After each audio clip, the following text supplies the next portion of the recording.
لوگوں نے انجوائے کیا اس جملے کو، لیکن بہرحال کیونکہ پاکستان کی ایک فورس کے متعلق تھا تو رد عمل تھا وہ اتنا ہی شدید آیا، اور پھر جب رد عمل آیا اور پھر پی ٹی آئی والوں نے ایک پروپیگنڈا شروع کر دیا۔ نیریٹو ہوتا ہے بار بار نہیں بدلتا، پروپیگنڈا کو بار بار تبدیل کیا جاتا ہے کہ اتنا جھوٹ بولو کہ جو پہلے والا جھوٹ تھا وہ اس کے دھول میں چھپ جائے۔ اور بھائی کیا معاملہ انور مقصود صاحب کا تھا، انہوں نے ایک بات کر دی تھی، آپ بیچ میں مامے بن کے آ گئے اور اپنے چہرے پر کالک مل کے آپ چلے۔ اصول شاہ صاحب چیف جسٹس نہیں بن سکے، یہی آفریدی صاحب چیف جسٹس آ گئے، آئینی بینچز آ گئی، وہ معاملہ وہیں کا وہیں پڑا ہے اور لوگ جیلوں میں پڑے اور فوج کی تحویل میں۔ اور ظاہر فوج کی تحویل بذات خود خاندانوں کے لیے اذیت، فوجی عدالتوں کو کالعدم قرار دیا جاتا ہے تو معاملات ان کے سویلین کورٹس میں جائیں گے تو وہاں پھر لمبے عرصے کے لیے وہ جیل میں ہوں گے، لوگوں کے پاس طاقت ہوتی ہے نا، مذاکرات ان سے ہوتے۔ تو اب عمران خان صاحب بھی آصف زرداری کے دروازے پر، نواز شریف صاحب کے دروازے پر، شہباز شریف صاحب کے وزیر اعظم ہاؤس اور بلاول بھٹو کے بلاول ہاؤس میں جانے کو تیار ہیں۔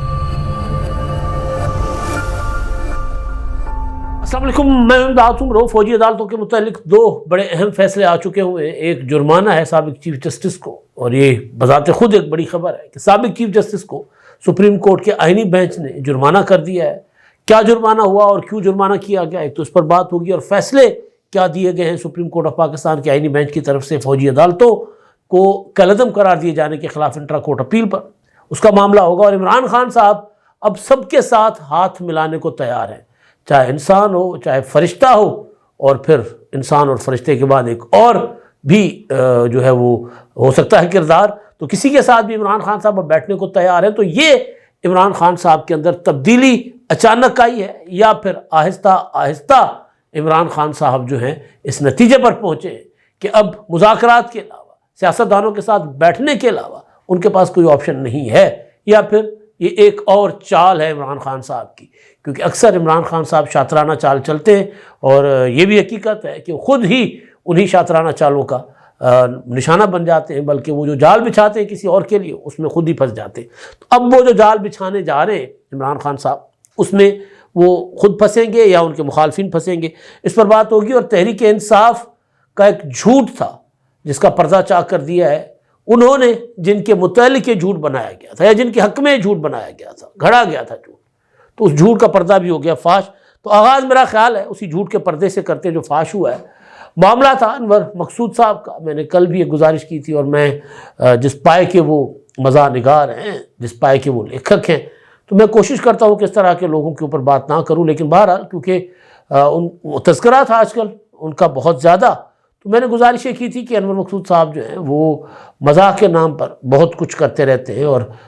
اس کے اندر تعصب کی بھی بو آتی ہے، لیکن بہرحال ہم تو مزاح کو مزاح سمجھ کے اس کو اگنور بھی کر دیتے ہیں یا ہنس کے ٹال دیتے ہیں، لیکن اس بار جو انہوں نے مزاح کیا وہ ٹالا نہیں گیا۔ ماضی میں بھی انہوں نے کچھ اپنا سندھی ثقافت کے متعلق کچھ باتیں کی تھی، پھر انہوں نے اس کی وضاحت دینی پڑی تھی،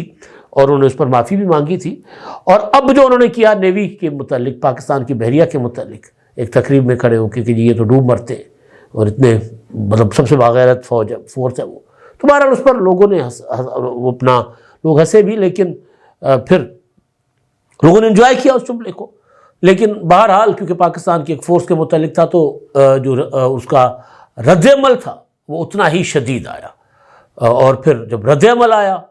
اور پھر پی ٹی آئی والوں نے ایک پروپیگنڈا شروع کر دیا، کیا عمران ریاض، کیا ڈاکٹر شہباز گل، ہر طرف ایک وہ بنایا گیا تھا ایک امیج، اور اس کے اوپر لکھا ہوا تھا کہ جی انور مقصود کو لاپتہ کر دیا گیا۔ تو کل انور مقصود صاحب کراچی میں اردو کانفرنس چل رہی ہے تو وہاں پر تھے، تو انہوں نے دو چیزیں کہ انہوں نے کہا کہ جی میں تو آپ کے سامنے کھڑا ہوں، میرے لیے کہا جا رہا ہے کہ میں لاپتہ ہو گیا ہوں۔ تو ایک تو جھوٹ کا پردہ فاش کیا، کیونکہ پی ٹی آئی جھوٹ کے پانی میں جو ہے نا وہ پنپنے والی، افزائش پانے والی کائی ہے۔ کائی اب سمجھتے ہیں نا، وہ جو پانی کو چھپا دیتی ہے، تو جھوٹ اس کو چاہیے ہوتا ہے پی ٹی آئی کو، اور وہ جھوٹ کی بنیاد پر ہی اپنا جس کو وہ نیریٹو کہتے ہیں، جس کو میں نیریٹو نہیں کبھی مانتا، نیریٹو جو ہوتا ہے، بیانیہ جو ہوتا ہے، وہ اس کی لمبی عمر ہوتی ہے، پروپیگنڈا اور جھوٹ کی لمبی عمر نہیں ہوتی۔ جو نیریٹو ہوتا ہے بار بار نہیں بدلا جاتا، پروپیگنڈا کو بار بار تبدیل کیا جاتا ہے کہ اتنا جھوٹ بولو کہ جو پہلے والا جھوٹ تھا وہ اس کے دھول میں چھپ جائے۔ تو پی ٹی آئی والے یہی کرتے رہتے ہیں، چاہے 26 نومبر کے حوالے سے جو انہوں نے پروپیگنڈا کیا، جو اب ان کے اپنے گلے کا توق بن چکا ہوا ہے، اب وضاحتیں کرتے پھر رہے کہ نہیں ہمارے تو 12 لوگ شہید ہوئے، اور اب آج جا کر پتہ چلا کہ جی ہم نے 200 لاپتہ افراد کی وہ کہہ رہے ہیں کہ جی ہم نے فہرستیں تیار کر لی ہیں، اور وہ ہم نے بانی کو دینی ہے۔ تو بھئی 200 لاپتہ افراد تو آپ کے تو گرفتار بھی تو ہیں نا، تو گرفتار ہونے والوں کا بھی تو پتہ کیجئے کہ ان کے پیچھے کوئی گیا ہے، کوئی وکیل شکیل کروا کے دیا ہے کہ نہیں دیا، زخمیوں کی طرف گئے ہیں کہ نہیں گئے۔ مطلب ایسے ہی دریا کے اس پار کھڑے ہو کر شور شرابہ کرنے والی جماعت ہے یہ۔ تو انور مقصود صاحب نے کہا کہ جی میں تو لاپتہ نہیں ہوا، اور جہاں تک وہ جو میں نے بات کی تھی وہ میں نے ایک مذاق کے سینس میں بات کی تھی، میرے کسی صورت وہ کہتے ہیں کہ جی میرا ارادہ نہیں تھا فورسز کو، نیوی کو انڈرمائن کرنے کا یا ان کی تضحیق کرنے کا۔ وہ کہہ رہے تھے کہ جی میں وضاحت کرنا چاہتا ہوں کہ جن شہیدوں کی وجہ سے آج میں یہاں کھڑا ہوں، میں بول رہا ہوں یہاں جمہوریت ہے جو بھی ہے فورسز کی وجہ سے، ان کی قربانیوں کی وجہ سے، کیونکہ وہ ہمیں محفوظ رکھتے ہیں ہمارے شہروں کو، ہمیں تو ہم سانس لیتے ہیں اور ہم یہ بات کرتے ہیں۔ تو بہرحال وہ انور مقصود صاحب جو ہے وہ اپنے اس جملے پر جو ری ایکشن آیا، اس ری ایکشن کا بوجھ برداشت نہیں کر سکے اور وہ پیچھے ہٹ گئے۔ اچھی بات ہے، پیچھے ہٹ گئے، لیکن اس میں ہوا یہ کہ ہر بار کی طرح تحریک انصاف ایکسپوز ہوئی۔ اور بھائی کیا معاملہ انور مقصود صاحب کا تھا، انہوں نے ایک بات کر دی تھی، آپ بیچ میں مامے بن کے آ گئے اور اپنے چہرے پر کالک مل کے آپ چلے گئے۔ مطلب کالک ہی ہے نا یہ جھوٹ کی، جو پی ٹی آئی نے اپنے دامن پر اپنے چہرے پر بار بار اور بڑے شوق سے ملی ہے، یہ بھی ہو گئی۔ انور مقصود صاحب کھڑے ہو کر کراچی میں کہہ رہے ہیں کہ میں تو یہ کھڑا ہوں آپ کے سامنے، اور ظاہر انور مقصود جو ہے وہ طریقے سے بات کر جاتے ہیں اور جاولک کے زمانے سے کرتے آتے ہیں، کبھی وہ سچ بولتے ہیں، کبھی وہ جھوٹ بولتے ہیں یا غلط بیانی کر لیتے ہیں، وہ جانے ان کا کام جانے، لیکن وہ ایک پولیٹیکل پارٹی کے طور پر انہوں نے ایک پروپیگنڈا شروع کر دیا جو ظاہر ان کو گلے پڑ گیا۔ اچھا جی، اب معاملہ جو ہے وہ سنگین بھی ہے، سنجیدہ بھی ہے اور انتہائی نازک بھی ہے، اور وہ معاملہ ہے فوجی عدالتوں کا۔ فوجی عدالتوں کو اپنا سپریم کورٹ جو امرتا بندیال کے دور میں کالعدم قرار دے چکی فوجی عدالتوں کو، اس کے خلاف حکومت نے انٹرا کورٹ اپیلیں دائر کی تھی۔ انٹرا کورٹ اپیلیں ابھی جو ہے وہ نمٹائی نہیں گئی تھی یا ان کے حتمی فیصلے نہیں ہوئے تھے، تو آئینی بینچ بن گئے، 26ویں آئینی ترمیم آ گئی۔ تو 26ویں آئینی ترمیم کے بعد آج جو ہے پہلی بار سماعت ہوئی ہے، اور جو اس میں بڑا فیصلہ ہے ایک تو یہ ہے کہ جو حکومت نے جو درخواست کی کہ جب تک حتمی فیصلہ آ جائے تب تک جو فوجی عدالتیں ہیں، یعنی انٹرا کورٹ اپیلوں کا حتمی فیصلہ آنے تک جو فوجی عدالتیں ہیں ان کو اجازت دی جائے کہ وہ جو مقدمات نمٹا چکے ہیں وہ فیصلے سنا دیں۔ تو اس پر عدالت نے کہا، آئینی بینچ نے کہا کہ اس کا مطلب تو یہ ہوا نا کہ پھر ہم نے تسلیم کر لیا فوجی عدالتوں کو، تو پہلے ہم فیصلہ کر لیں گے، اس کے بعد آگے معاملہ جائے گا۔ لہذا حکومت کی درخواست ہوگی مسترد، میں ڈیٹیل میں آپ کے سامنے چیزیں رکھتا ہوں، مسترد۔ دوسرا کہ یہ معاملہ اب چند دنوں کے اندر نمٹایا جائے گا، اور روزانہ کی بنیاد پر سماعت کا فیصلہ ہوا ہے، روزانہ کی بنیاد پر، کیونکہ اس میں آج جو انتہائی اہم پوائنٹ اور جو بار بار جس کو میں بھی جب بھی فوجی عدالتوں کا معاملہ آیا ہے میں بھی اس کے اوپر ہی گزارش کرتا رہا ہوں، درخواست کرتا رہا ہوں کہ فوجی عدالتوں کا فیصلہ فوراً ہونا چاہیے، فوجی عدالتیں رہنی ہیں یا نہیں رہنی۔ اس وقت جتنے بھی لوگ فوجی عدالتوں میں انڈر ٹرائل پڑے ہوئے ہیں فوج کی تحویل میں، کوئی 85 کے قریب ہے، ان میں ہو سکتا ہے کئی بے گناہ ثابت ہو جائیں، بری ہو جائیں، تو پھر جتنا عرصہ سپریم کورٹ آف پاکستان یا اب آئینی بینچ نے تو پہلی بار سنا ہے نا، تو جتنا عرصہ یہ اس معاملے کو لٹکائے رکھیں گے، مطلب کئی ماہ ہو گئے نا کالعدم ہوئے ہوئے، ایک چیف جسٹس رخصت ہو چکے، اپنا دو امرتا بندیال چلے گئے، جسٹس قاضی فائصہ صاحب چلے گئے، آئین کی شکل تبدیل ہو گئی، منصور علی شاہ صاحب چیف جسٹس نہیں بن سکے، یہی آفریدی صاحب چیف جسٹس آ گئے، آئینی بینچز آ گئی، وہ معاملہ وہیں کا وہیں پڑا ہے اور لوگ جیلوں میں پڑے اور فوج کی تحویل میں، اور ظاہر فوج کی تحویل بذات خود خاندانوں کے لیے اذیت۔ بھائی جنہوں نے جرم کیا ہے، جن کو کل سزا ہوگی، وہ ان کا تو یہ حساب برابر ہو جائے گا نا کہ بھائی 1.5-2 سال پہلے جیل میں جو تھے وہ 1.5-2 سال ایڈجسٹ ہو جائیں گے، وہ ظاہر سزا کے طور پر جو ہے اس میں شمار ہو جائیں گے نا کہ انہوں نے یہ سزا کاٹ لی۔ لیکن جو بری ہوں گے ان کا حساب کتاب کس سے لیں گے؟ ہم ان جج صاحبان سے ہی لیں گے نا، چیف جسٹس قاضی فائصہ صاحب سے، چیف جسٹس امرتا بندیال سے، یا موجودہ آئینی بینچ سے لیں گے نا۔ تو یہ سوال بار بار اٹھایا جاتا رہا کہ بھائی اس کو جلدی کیوں نہیں نمٹایا جاتا، امپورٹنٹ معاملہ ہے۔ تو آج یہ درست طور پر فیصلہ ہوا آئینی بینچ میں کہ ڈے ٹو ڈے ہیئرنگ ہوگی، روزانہ کی بنیاد پر ہیئرنگ ہوگی، اور حفیظ اللہ نیازی صاحب جن کے صاحبزادے حسان نیازی جو اپنا کور کمانڈر ہاؤس جلانے اور فوجی وردی لہرانے تضحیک آمیز انداز میں اس کے الزام میں گرفتار ہیں، اور ظاہر ان کے خلاف تو ٹھوس ثبوت ہے، انہوں نے بھی آج عدالت میں آ کر کہا کہ جی ہم تو یرغمال بنے ہوئے سپریم کورٹ کے اس فیصلے جو انہوں نے انٹرم فیصلہ دیا تھا کہ جی جب تک اپنا حتمی فیصلہ نہیں ہوتا تب تک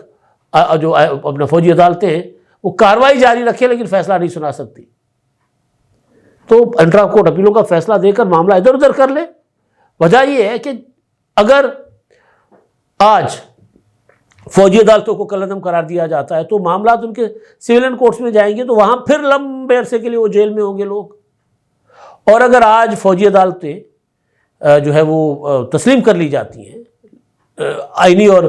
قانونی قرار دی جاتی ہیں آئینی بینچ کی طرف سے،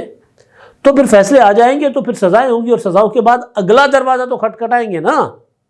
اس کے بعد اپیلوں کا مرحلہ شروع ہوگا، تو ایک طویل اور صبر آزما امتحان کیوں لیا جا رہا ہے؟ تو بہرحال آج جو سماعت ہوئی اس میں جسٹس امین الدین خان صاحب کی سربراہی میں 7 رکنی بینچ نے سماعت کی، اور اس پر جو وزارت دفاع کے وکیل خواجہ حارث صاحب ہیں انہوں نے کہا کہ جی یہ غلط ہے کہ سویلینز کا ملٹری کورٹس میں ٹرائل نہیں ہو سکتا، آرمی ایکٹ مسلح افواج کے ساتھ کام کرنے والے پرائیویٹ کمپنیز کے ملازمین پر بھی لاگو ہوتا ہے، یا تو شکے بھی کالعدم کر دیں پھر کہیں سویلینز کا وہاں ٹرائل ممکن نہیں۔ جسٹس مندوکھیل نے کہا کہ وہ تو سویلین کی الگ قسم ہوتی ہے جو آرڈیننس فیکٹری وغیرہ میں کام کرتے ہیں، جو فوجی کارخانے ہوتے ہیں نا وہاں جو سویلین مزدور یا انجینئرز وہ جو کام کرتے ہیں، مختلف ایسے بھی آرگنائزیشنز ہیں فوج کے اندر، آرگنائزیشنز میں کہہ رہا ہوں ادارے یا فوج کی جو ڈپارٹمنٹس ہیں جس میں سویلینز بھی بھرتی ہوتے ہیں، ملٹری اکاؤنٹس میں ہوتے ہیں، فوجی تنصیبات کی مختلف شکلیں ہوتی ہیں جہاں پر سویلینز بھی ہوتے ہیں، ایون مطلب آئی ایس آئی میں بھی، لیکن آئی ایس آئی تو خیر سویلین ادارہ ہے، تو اسی طرح سویلینز ہوتے ہیں، واہ فیکٹری میں ہوتے ہیں، کئی اور اس میں ہوتے ہیں جو فوج کے اور جی ایچ کیو کے کمان میں رہنے والے ادارے ہیں ان کے اندر سویلین بھی ہوتے ہیں، تو وہ یہ کہہ رہے ہیں کہ یہ تو مختلف شکل ہے نا، یہ تو فوج کے ساتھ ان کا براہ راست تعلق ہوتا ہے، کام ہوتا ہے، الگ قسم ہوتی ہے۔ تو خواجہ حارث نے کہا کہ جی بالکل آرمی ایکٹ سویلین کی کیٹیگری کی بات کرتا ہے۔ جسٹس محمد علی مظہر نے کہا کہ آپ کا کیس آرمی ایکٹ کی اس شق میں نہیں آتا۔ جسٹس مسرت ہلالی نے کہا استفسار کیا، پوچھا کہ کیا کور کمانڈر جب اپنے گھر کو بطور دفتر استعمال کریں تو کیا اس دفتر کو ڈکلیئر کرتے ہیں؟ خواجہ حارث نے کہا کہ میں ایسے کسی نوٹیفیکیشن پر نہیں جا رہا، یعنی یہ کہ جی یہ ثابت کرے نا کہ کور کمانڈر ہاؤس جو ہے فوجی تنصیبات میں آتا ہے، یہ بنیادی نقطہ تھا۔ جسٹس نعیم اختر عفان نے استفسار کیا کہ انسداد دہشت گردی کی عدالتوں نے ملزمان کو ملٹری کے حوالے کیسے کر دیا گیا، اس پر اے ٹی سی کورٹس کا وجوہات پر مبنی کوئی آرڈر موجود ہے؟ اس موقع پر سلمان اکرم راجہ جو فوجی عدالتوں کے خلاف ہیں انہوں نے کہا کہ جی ہمیں بھی جسٹس منیب اختر کے تحریر کردہ فیصلے کے کچھ حصوں پر اعتراض ہے، یعنی پچھلے جو حکم تھا جس میں کالعدم قرار دی گئی تھی، تو جسٹس حسن اظہر رضوی نے کہا، انہوں نے پوچھا کہ جی اے پی ایس پر حملہ کرنے والوں کا ٹرائل کیسے چلا تھا؟ خواجہ حارث نے بتایا کہ جی 21ویں ترمیم ہوئی تھی جس کے بعد ٹرائل ہوا تھا۔ جسٹس مندوکھیل صاحب نے پوچھا کہ اس وقت تو سویلین کے خلاف فوجی عدالتوں میں ٹرائل کے لیے آئین میں ترمیم کی گئی تھی۔ جسٹس مسرت ہلالی نے نیاز اللہ نیازی سے استفسار کیا کہ کیا آپ یعنی حفیظ اللہ نیازی سے آپ کی ملاقات کروائی جا رہی ہے، جس پر انہوں نے کہا کہ جی ملاقات ہو رہی ہے، سپریم کورٹ کے فیصلے کے سب یرغمال ہوئے ہیں، جو میں نے بات کی نا پہلے کہ جی ہم مطلب فیصلہ کریں یار، ایک طرف کر دیں معاملہ، ہم تو لٹکے ہوئے سارے کے سارے۔ بہرحال اس پر ایڈیشنل اٹارنی جنرل نے کہا کہ جی فوجی عدالتوں میں ٹرائل مکمل ہو چکے ہیں، فوجی عدالتوں کو ٹرائل کے فیصلے سنانے کی اجازت دی جائے۔ اس پر جسٹس مسرت ہلالی نے کہا کہ ایسا نہیں کر سکتے، ایسا اگر کیا تو پھر فوجی عدالتوں کے سویلین ٹرائل کا اختیار سماعت ہی حل ہو جائے گا، یعنی وہ جو بحث کر رہے ہیں جو وہ پھر مسئلہ ہی حل ہو جائے گا نا۔ ہم اگر کہہ دیں کہ جی آپ فوجی عدالتیں جا کر فیصلے سنا دیں، ہم یہ بعد میں دیکھیں گے کہ جی آپ فوجی عدالتیں جائز ہیں یا ناجائز۔ بہرحال تو اس سارے معاملات پر جو دلائل اور جج صاحبان کے ریمارکس اور جج صاحبان کے سوالات کے بعد یہ طے ہوا کہ جی ڈے ٹو ڈے ہیئرنگ ہوگی، اور پھر کل تک کے لیے سماعت ملتوی کر دی گئی۔ اور اسی دوران جسٹس جواد خواجہ صاحب جو سابق چیف جسٹس ہیں، ان کے وکیل نے خواجہ احمد حسن نے ایک درخواست پٹیشن جو انہوں نے دائر کی تھی، متفرق درخواست دائر کی تھی، اور یہ متفرق درخواست جسٹس منصور علی شاہ صاحب نے یہ جو 4 تاریخ کو میرا خیال جو خط لکھا تھا، 2 خط لکھے تھے چیف جسٹس کو، کہ پہلے فل کورٹ فیصلہ کرے کہ 26ویں آئینی ترمیم جو ہے وہ ٹھیک ہے یا غلط ہے، یا کالعدم کریں یا اس کو منظور کریں، فل کورٹ اس کا فیصلہ کرے جو 12 پٹیشنز آئی ہوئی ہے. اس کے بعد ہمیں باقی معاملات کو آگے بڑھانا چاہیے، سپریم کورٹ کو اس کے بعد بیٹھنا چاہیے، جوڈیشل کمیشن اس کے بعد بیٹھے، اور باقی جو بھی سپریم کورٹ کی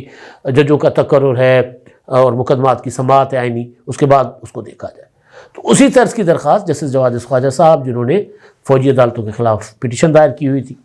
تو انہوں نے، ان کے وکیل نے درخواست متفرق دائر کی کہ پہلے 26ویں آئینی ترمیم کے خلاف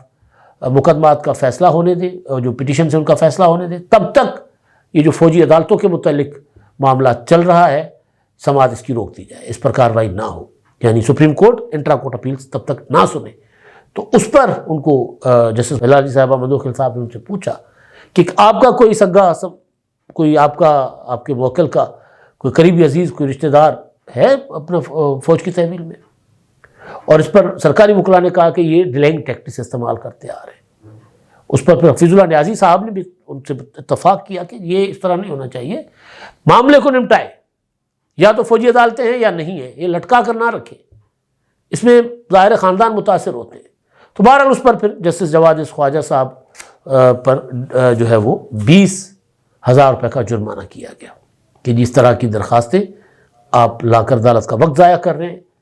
لہٰذا 20,000 روپے جرمانہ. اور سابق چیف جسٹس پر میں نے آج صبح کے ولاگ میں کہا تھا، آئینی عدالت جو ہے اب یہ معاملے کو زیادہ لمبے عرصے کے لیے نہیں چلائے گی. جو چیز ان کو نظر آئے گی کہ ہاں یہ درخواست سنی جا سکتی ہے سنیں گے، ورنہ وہیں کے وہیں جرمانہ کریں گے، نکال دیں گے درخواست. یہی کچھ کیا، اور انہوں نے نہیں دیکھا کہ ہمارے سابق چیف جسٹس ہمارے سینئر سامنے کھڑے ہوئے، یہ انہوں نے نہیں دیکھا.